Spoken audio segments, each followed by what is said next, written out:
Pace e bene, masih di mea culpa, masih dengan saya di sini. Secara sederhana kita mau melihat seputar sejarah dan persoalan dalam kitab Taurat, kitab Pentateuch atau Taurat Musa, atau 5 kitab pertama dalam kitab suci: Kejadian, Keluaran, Imamat, Bilangan, Ulangan. Oke, apa yang mau kita bahas di sini secara ringkas? Yang pertama, soal nama. Mengapa disebut Pentateuch? Mengapa disebut Taurat Musa? Mengapa harus pakai nama Musa? Yang kedua, mengapa harus 5? Kenapa tidak 4? Kenapa tidak 6? Mengapa tidak 9? Yang ketiga, siapa pengarang Pentateuch ini sebenarnya? Lalu yang terakhir, karena ternyata akhirnya ditemukan bukan Musa secara persisnya, lalu bagaimana persisnya disusun, diredaksi kitab ini sampai akhirnya terbentuk kitab yang fix. Oke, ada 4 poin tadi. Yang pertama, soal nama. Mengapa disebut sebagai Torah? Berasal dari bahasa Ibrani. Torah, yarah, instruction, law, berisi instruksi, berisi hukum. Dan itulah yang dimuat dalam kitab Taurat Musa. Makanya disebut sebagai Taurat. Kemudian diserap menjadi Taurat dari kata Torah atau Yarah. Taurat Musa. Taurat Musa. Tetapi di kesempatan lain juga dinamai sebagai Pentateuch dari kata Yunani. Pentateuchos. Penta artinya 5. Teuchos artinya bejana, wadah. Tetapi kemudian karena bejana atau wadah ini biasa untuk menyimpan perkamen-perkamen atau gulungan tulisan, maka akhirnya teuchos itu berarti gulungan atau perkamen. Pentateuchos, 5 gulungan yang merupakan kitab yang kemudian disusun sedemikian rupa menjadi satu kesatuan. Ini menjadi satu kesatuan karena dikaitkan dengan peran Musa. Karya keselamatan Allah yang terwujud secara nyata dalam penggembalaan Musa yang membawa bangsa terpilih yang sebelumnya adalah Allahnya Abraham, Allahnya Ishak, Allahnya Yakub menjadi Allahnya satu bangsa, bangsa Israel. Bangsa Israel ditemani oleh Tuhan menuju tanah terjanji dengan banyak dinamika sepanjang perjalanan mereka. Bangsa ini mengalami pasang surut dalam hidup beriman, tetapi mereka tetap ada dalam lindungan Tuhan, Yahweh, karena Yahweh sendiri setia untuk menemani dan memenuhi janjinya. Nah, itu yang terutama. Maka 5 kitab ini dipandang menggambarkan peristiwa itu dan merangkum peristiwa itu sebagai peristiwa iman yang diterima oleh bangsa Israel. Nah, oke. Itu dia menjadi Pentateuch. Nah, pertanyaan kemudian, mengapa harus 5? Kejadian, Keluaran, Imamat, Bilangan, Ulangan. Mengapa Ulangan harus ikut? Mengapa harus sampai Ulangan? Mengapa tidak ikut Yosua? Atau mengapa tidak ikut Yosua, Hakim-Hakim? Rut itu beda, itu semacam romansa. Samuel, Raja-Raja. Mengapa tidak harus ikut? Oke, akhirnya muncul perdebatan. Ada yang mengatakan, itu bukan Pentateuch. Seharusnya itu adalah Tetrateuch. 4 saja. Ada yang lagi mengatakan, harus Hexateuchos. Harus 6. Karena Yosua harus ikut. Yang lain mengatakan, harus Hennateuchos. Harus 9. Oke, ini pertimbangan dari para ahli. Mengapa tetra? Pendukung Tetrateuchos mengatakan bahwa kitab Ulangan seyogianya tidak ikut dalam kitab pertama ini. Mengapa? Karena kitab Ulangan deuteronomistis sudah bersifat deuteronomistis dan ini mengantar kisah pada sejarah perjalanan kemudian dari bangsa Israel. Maka ini seharusnya ini menyangkut kisah-kisah sejarah, bukan lagi kisah dari instruction law dari Musa. Itu dikatakan oleh para pendukung Tetrateuchos. Harusnya dipisahkanlah kitab Ulangan. Itu sederhananya. Dan mereka mengatakan untuk menolak Hexateuch, Yosua tidak ikut lagi karena itu sudah bagian dari lain dari kitab begitu ya. Lalu ada lagi kelompok Hexateuchos yang mendukung supaya Yosua ikut dalam kitab 5 kitab pertama itu. Pentateuchos ditambah Yosua. Mengapa? Karena sampai ke tanah terjanji terkabul dalam karya Yosua, dan itu terungkap dalam kitab Yosua itu sendiri.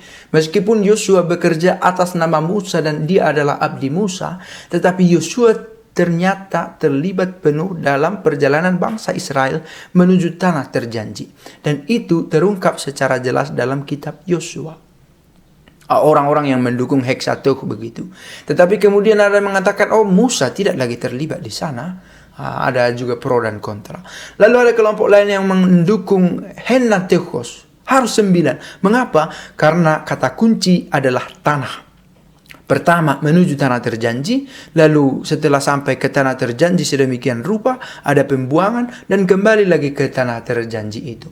Ada keterpecahan kerajaan utara dan selatan, dan ada lagi pembuangan ke Babilonia. Sampai ke pembuangan ke Babilonia. Dan ini soal tanah. Kita menuju tanah, kita sampai ke tanah, lalu merebut tanah itu dan kehilangan tanah itu. Maka kisah ini akan menjadi indah sedemikian rupa kalau kita memegang konsep Hennateukos. Ini persoalan kumpulannya. Tetapi akhirnya orang, dan secara kanonik juga diterima bahwa 5 kitab pertama inilah yang menjadi satu kesatuan, karena karya dari Musa itu sendiri yang membawa bangsa Israel dalam perjalanan menuju tanah terjanji yang disertai oleh Allah, mulai dari Allahnya Abraham sampai Allahnya Ishak dan Allahnya Yakub, yang akhirnya menjadi Allah satu bangsa. Allah pribadi menjadi Allahnya keluarga dan menjadi Allahnya satu bangsa. Dan itu perjalanan yang nampak secara nyata dalam Pentateukos ini. Dan pantas ditambahkan, mengapa Musa menjadi sangat penting? Musa adalah nabi terbesar yang pernah ada di antara semua nabi, begitu dikatakan. Perannya sangat tinggi. Maka kehadiran Musa tidak dapat dilepaskan dari kehadiran instruksi, hukum, doktrin bagi bangsa Israel. Karena itu, peran Musa amat penting dalam kitab-kitab pertama dari kitab ini, kumpulan banyak kitab dari perjanjian lama ini, dan 5 kitab pertama ini amat pantas dibuat menjadi satu kesatuan untuk menunjukkan karya besar Musa, tentu karena inisiasi dari Allah, Yahweh, atau sekarang disebut Elohim, dan ini tercatat dengan sempurna dalam 5 kitab pertama itu. Nah, lalu muncul pertanyaan, siapa sebenarnya pengarang Pentateuch?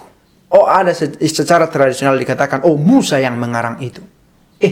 Ternyata penelitian mengatakan, oh rasa-rasanya tidak mungkin. Mengapa? Yang pertama, Musa sebagai orang ketiga dalam kisah itu. Tidak dikatakan aku menulis ini, aku bersama dengan si Anu sebagai sekretarisku, aku bersama juru tulis ini mencatat ini. Tetapi Musa dikisahkan oleh si penulis yang serba tahu. Dan Musa disebutkan sebagai orang ketiga. Maka tentu ini sudut pandang di luar diri Musa. Yang kedua, ternyata kematian Musa juga tercatat dalam di antara dari 5 kitab itu, di bagian-bagian akhir dari Pentateukos ini. Kalau begitu, mungkinkah Musa menceritakan kematiannya sendiri? Itu tidak mungkin. Lalu kemudian penyebutan nama Allah ternyata ada 2 jenis. Ada Yahweh, dan ada Elohim. Dan ini menunjukkan, oh ada tradisi literer yang berbeda di sini dengan penyebutan 2 nama ini. Nah, ini menunjukkan bahwa ternyata bukan Musa yang menulis kitab Pentateuch.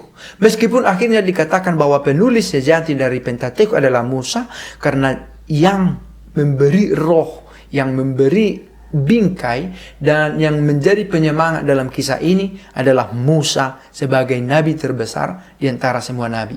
Maka ketika akhirnya dikatakan pengarang Pentateuch adalah Musa, itu tidak bisa disalahkan juga, meskipun harus tetap disadari bahwa kitab ini diambil dari berbagai tradisi, disatukan kemudian, dan karena Musa adalah penyatu semangat, kisah, dan perjalanan yang termuat dalam kelima kitab ini, maka akhirnya disebutlah bahwa pengarang Pentateuch adalah Musa, dengan kesadaran bahwa ada banyak karya literer dan lisan yang membentuk kelima kitab ini.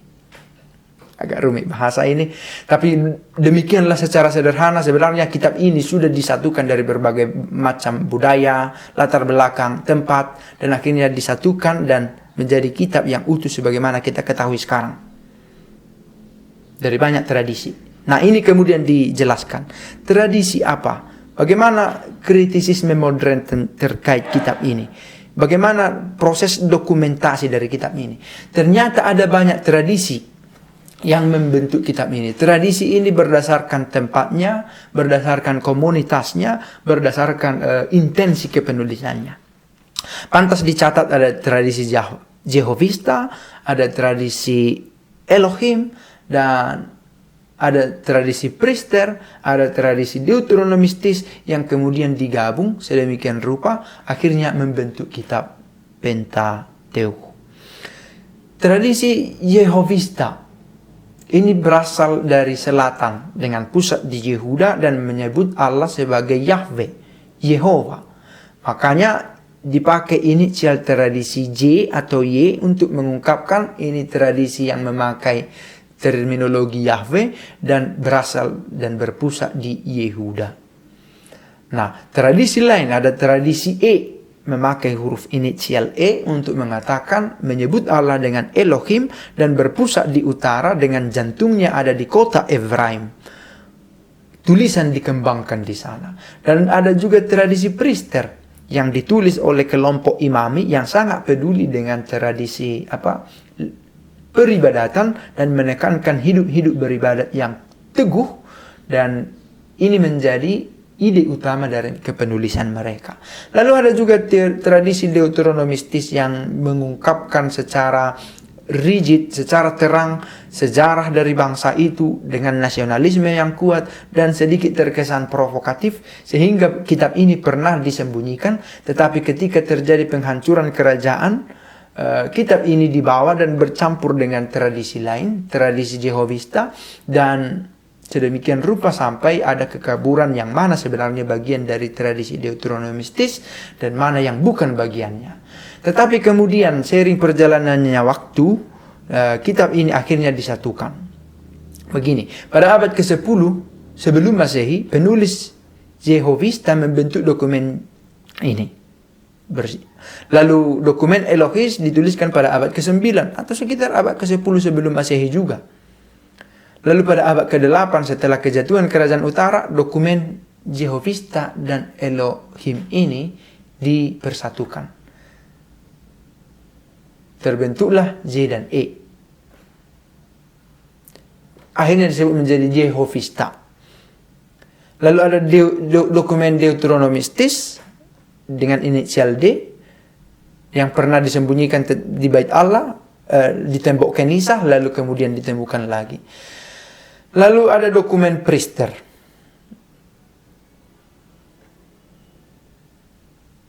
Setelah itu dokumen Priester dan dokumen Jehovista itu J dan E digabungkan dan membentuk dokumen JEP. Nah, dokumen JEP ini disatukan kemudian dengan dokumen Deuteronomistis dan inilah yang membentuk kitab Pentateuch. Lihat, ini sebenarnya ada lebih kompleks lagi kisah tentang itu, yang pasti tidak satu sumber, tidak satu budaya. Maka kadang ada pendobelan, misalnya kisah penciptaan ada dua dalam kisah, dua bentuk kisah disatukan demikian rupa. Ada yang satu memakai nama Yahweh, yang satu memakai Elohim, untuk akhirnya dirangkum dalam kitab itu menunjukkan bahwa sumbernya berbeda. Tetapi akhirnya meskipun berbeda, nyawanya, rohnya, tokohnya yang utama tetap sama, Yahweh, tetapi tokoh dari pihak manusia adalah satu dan sama, yaitu adalah Musa dengan bangsa Israel sebagai lokus pewartaannya. Itu sejauh saya bisa terangkan secara sederhana dan pace e bene.